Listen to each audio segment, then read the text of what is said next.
Hi, my name is Kevin Cohen. I want to spend a little bit of time with you talking about some of the mistakes that we see entrepreneurs making, especially entrepreneurs that are coming to the United States for U.S. market entry. And part of the problem is that some of these mistakes are so expensive that the entrepreneurs end up like bouncing off the market, and it ends up being really tragic to see what happens. The most expensive mistakes that they make when entering the US include stuff like just they treat the US as just one big market because they've been in some other country that maybe has 10 to 30 to 50 million people. Then when they're coming here, they're still thinking in that one market that ends up limiting what's even possible for them. They build a go-to-market plan, they book a flight, and they come over, and they have 12 to 24 months of cash that they plan on spending. They do a total addressable market analysis. They do a competitive landscape. They do all the basic channel strategies, paid acquisition of leads. They hire marketing companies and things like that. But at the end of the day, by far, at the reason that I've seen so many entrepreneurs bounce off this market and end up going back home and having to restart the process or whatever is they never learned how to build trust. And trust is the number one thing I want to be talking about how is it, especially when you're going into a new area with an unproven technology, you're in a new market, you're in a different culture, you're in a different way of establishing trust. Let's talk about that. Markets don't trust products. People trust people. It seems so simple. It seems so simple that, if there's trust among you and I, we can actually go figure things out. But the US is built on relational capital, and warm introductions are so much stronger than cold outreach, especially when you're dealing at the early adoption stage of your market entry process. Once you figure out all the messaging and stuff like that, that's a great problem to have. Like you've got all sorts of other issues, but that first few steps, the more trust you can build there, the better chance you have to get to the curve and where you want to really go. Credibility is transferred. It's not claimed. Sometimes we'll have, a really proud founder that walks into the space and says, look what we can do. The most advanced technology that, some market has ever seen. But just because the object is really shiny doesn't mean that anyone's going to really care.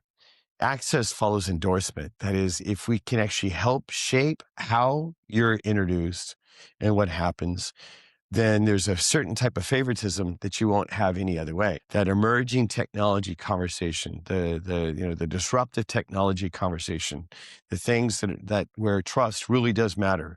Because many times you're asking your customers or your prospective customers to take an option on your product because they don't know if it's actually going to work. So product's not really the problem here. The real issue is how you're engaging with the people. It's not about the strategy. Isolation is the problem. And in fact, I want to invoke Peter Drucker. Peter Drucker says, culture eats strategy for lunch. So if you can actually find out how to create that trust-based culture first, even before you figure out all the different parts of the strategy, you have a better chance. Misaligned relationships end up being the problem. Culture is kind of the basis of that. Trust is what's built on top of that. And from that, you can build strategy and execute towards a certain plan and really take off. But it starts from those basic elements. So going alone is much more expensive than you think. In fact, I can tell you this as an entrepreneur who has, in my own case, I've been an expatriate entrepreneur twice. I started a business in Mexico and I started a business in Chile. And in both cases, I kind of learned this the really hard way. Now, I got lucky for the key first connections that brought me in there, but I quickly learned that part of what really makes things happen is the relationship. And so now that I've been in Austin for all these years, and because Austin is a place where a lot of entrepreneurs around the world want to connect to, there are a lot of people connecting in here, but you still see people come in, and especially, I'll actually say that the worst of the worst ends up being where a entrepreneurial team comes into Silicon Valley and they bounce straight off of Silicon Valley after spending loads and loads of cash. It's like the wrong state, the wrong segment, the wrong anchor for how you're actually building the relationship, the wrong early hires. You don't lose because you're not good. You lose because you're not embedded. What do I mean by that? If you can build those trust relationships first and get that connection, that cultural connection first, blending from whatever country you're from. And so part of it is, how can you create situations or almost like an ecosystem around yourself to support your core work? That is the whole idea about this. And then the other thing that needs to be said is the US is not just one market. It's a million markets. Now, almost every segment, the US is the most competitive market in the world. There's not anything that's more competitive than this. And so if you look at it and you treat it as one place, or if you treat your market entry strategy for that you might do in New York City as the same as Austin, Texas, as the same as Silicon Valley, you're going to bounce off of it. There are local nuance. So I'm going to say it this way. Texas is not California. Miami is not Boston. Austin is very unique in its own little way. Enterprise software and innovation hubs are very different as well. And even the way that people will engage with you, like even on the most basic cultural level, there's a lot of different ways that you can plug in, because the thing that you want to do as quickly as possible is plug into a trust network and build trust with that network and then grow from there. So stop thinking, how do we enter the market, and start thinking, who do we build with? If you can do that, even before you physically come to the States, you can drop the cost a significant amount on how you're able to engage with people here. Talent needs an agent. You can have all the talent in the world and all that sort of stuff, like your company, what you're building. But even in the most simple ways, there's a way that we can actually support what you're up to. You know, who is it that can actually interpret the culture as well? The reason this is so important is, culture shock is a real thing. There are ways that you might do something in one part of the States or another part of the US, or like the way you do things in northern Mexico, from southern Mexico, from the Bahia region, kind of the middle of Mexico, or when I lived in Chile. There's a whole different way of doing business in Santiago than when I was doing work in Antofagasta, Chile. Each place has a different culture. Part of what you want to do is you want to have someone who can help you interpret that. You can figure it out yourself. We're all smart. We can figure things out. But there is a value of having someone along for the ride with you. And that's part of what I want you to consider as you hear what I'm talking about in some of the scar tissue that I have to donate to you. So who vouches for you? Who is it that's going to actually set that up? And then who is it that's going to open the first 10 doors for you? I say it this way, that a lot of times that early adopter sale, which I think Tech Ranch and my team, we've spent a lot of time on that. We've always been in innovation, and that early adopter sale, how do you get things started? That's a very specific sale. Radically different than if you're selling commodities. That is a completely different, very transactional sale. These earlier stage things where your technology hasn't been proven out, or you haven't proven yourself in this country, or even, and this is even true for those of you all that are starting out companies at the very, very get-go.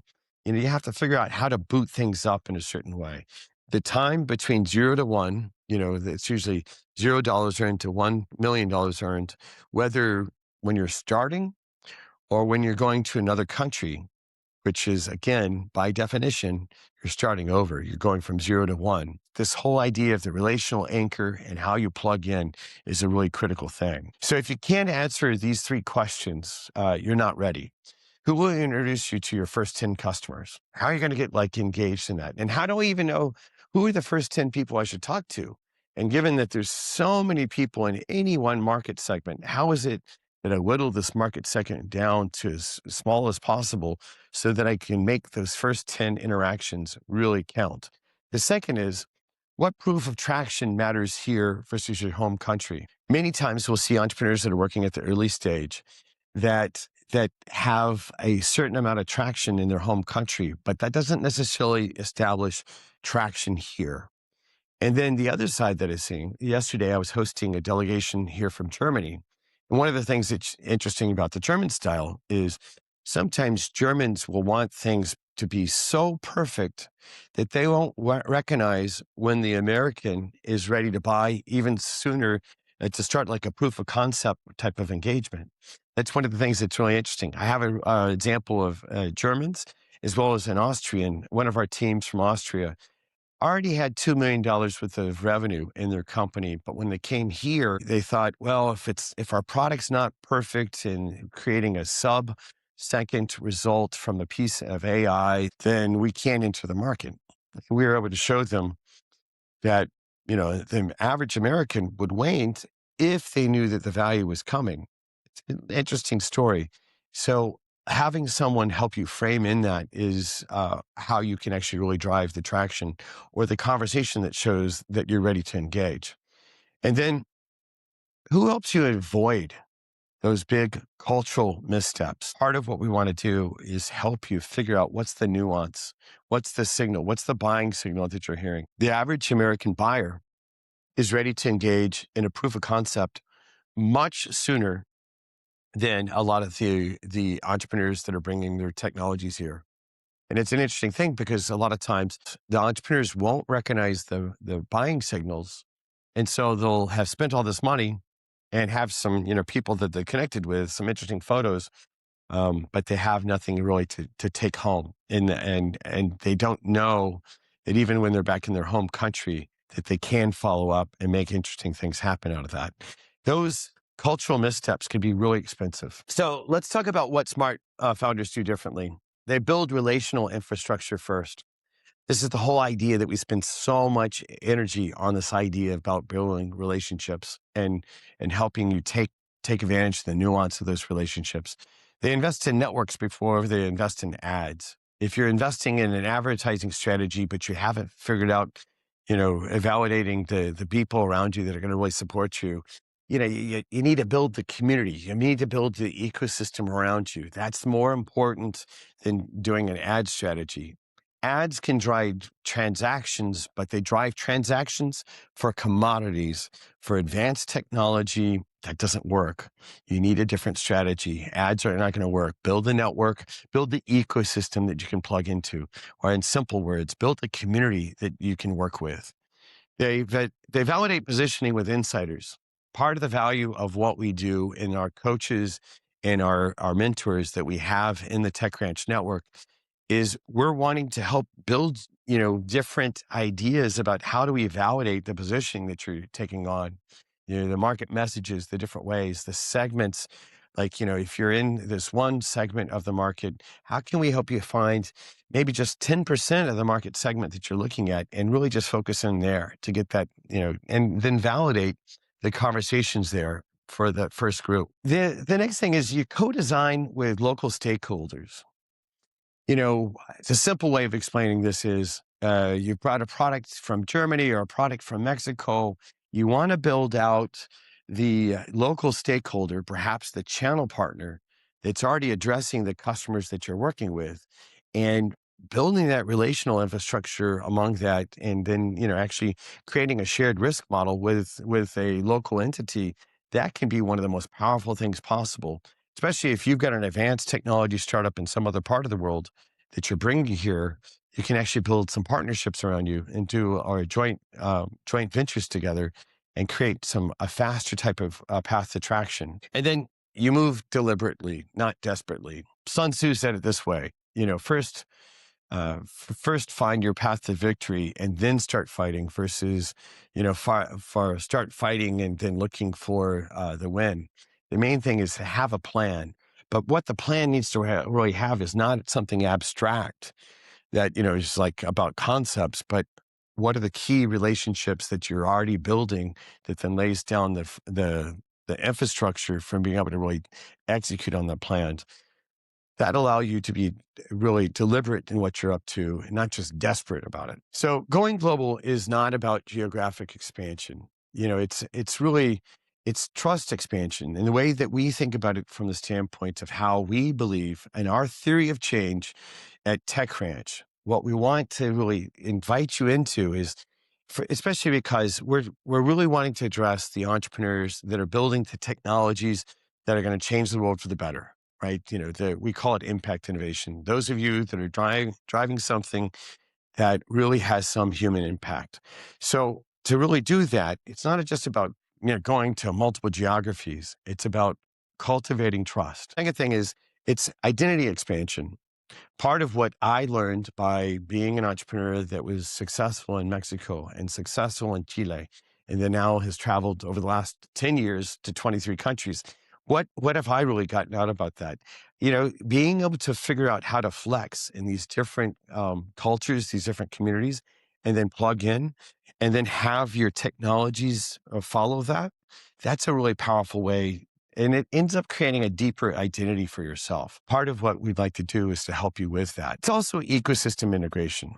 We see delegations coming from different places all the time. Earlier this week, I was working with the Sister City Commission here at the city of Austin. As the leader of that group here in Austin said, and I concur with her, her name is Christy Bryant, this citizen diplomacy is really where things happen. And it even is stronger when it's entrepreneur to entrepreneur, right? That's where we can really build these business threads that really drive connection across the world. If entrepreneur working with entrepreneur get connected and start doing business, then all the things that we're talking about at these higher levels really can pay off. And it's long-term positioning. In my experience of being an entrepreneur, because I had access to multiple geographical markets and deeper cultural understanding, I almost had like a base of risk mitigation because, you know, certain times one part of the world is doing well and the other part of the world's not doing as well. Well, you can actually have a long-term position that makes you more resilient for the long term, especially if you've got really advanced technology and it's going to take a while to have that technology come into the other country. This can really be powerful. Just yesterday was working with a European cancer test that it's going to take a while and they need to get, they want to get to a certain level of robustness back in Europe before they come here. But then the strategy, and one of the reasons they're taking this on is because there's a way of mitigating risk by being in both places. And also then there's much more to be able to take advantage of as well. So the one question that predicts success, who would this stake their reputation on you here in the Southern market? If someone is not willing to stake their reputation on you, you're not entering into a market. You're knocking on a locked door. And that's a really hard thing to deal with. That's at the basis of really going to another country can be really rough. Or even for those of you that are at the very beginning of the entrepreneurial journey, that's a really difficult problem. And so you can actually deal with that either way. So before you enter the US, get clarity. And clarity includes not just, okay, how do I get the following legal structures and stuff like that? That's important. Or the following, accounting structures and stuff like that. How do I build market traction? We focus on how do we go to market? How do we go to investors? And the strategy about building the relational base, the ecosystem base is really critical. We created a U.S. market entry readiness guide that's going to go along with this video, and we'd like to share it with you. It helps you assess if you're actually prepared. It also identifies gaps before they cost you. I joke about it this way.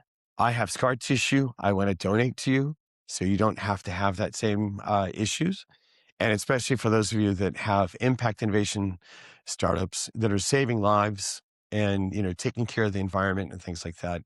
We really do want to drop the cost associated with what you're doing because you're pioneering in new fields that, the world needs you. Look at it from the standpoint of we'd like to open up and make it easier for you to figure out, okay, how can I navigate this market that I know nothing about and be successful as quickly as possible in a durable, sustainable way. So if you want structured relational support, that's exactly what we do inside of the program we call the VRA. That stands for the Venture Relationship Accelerator.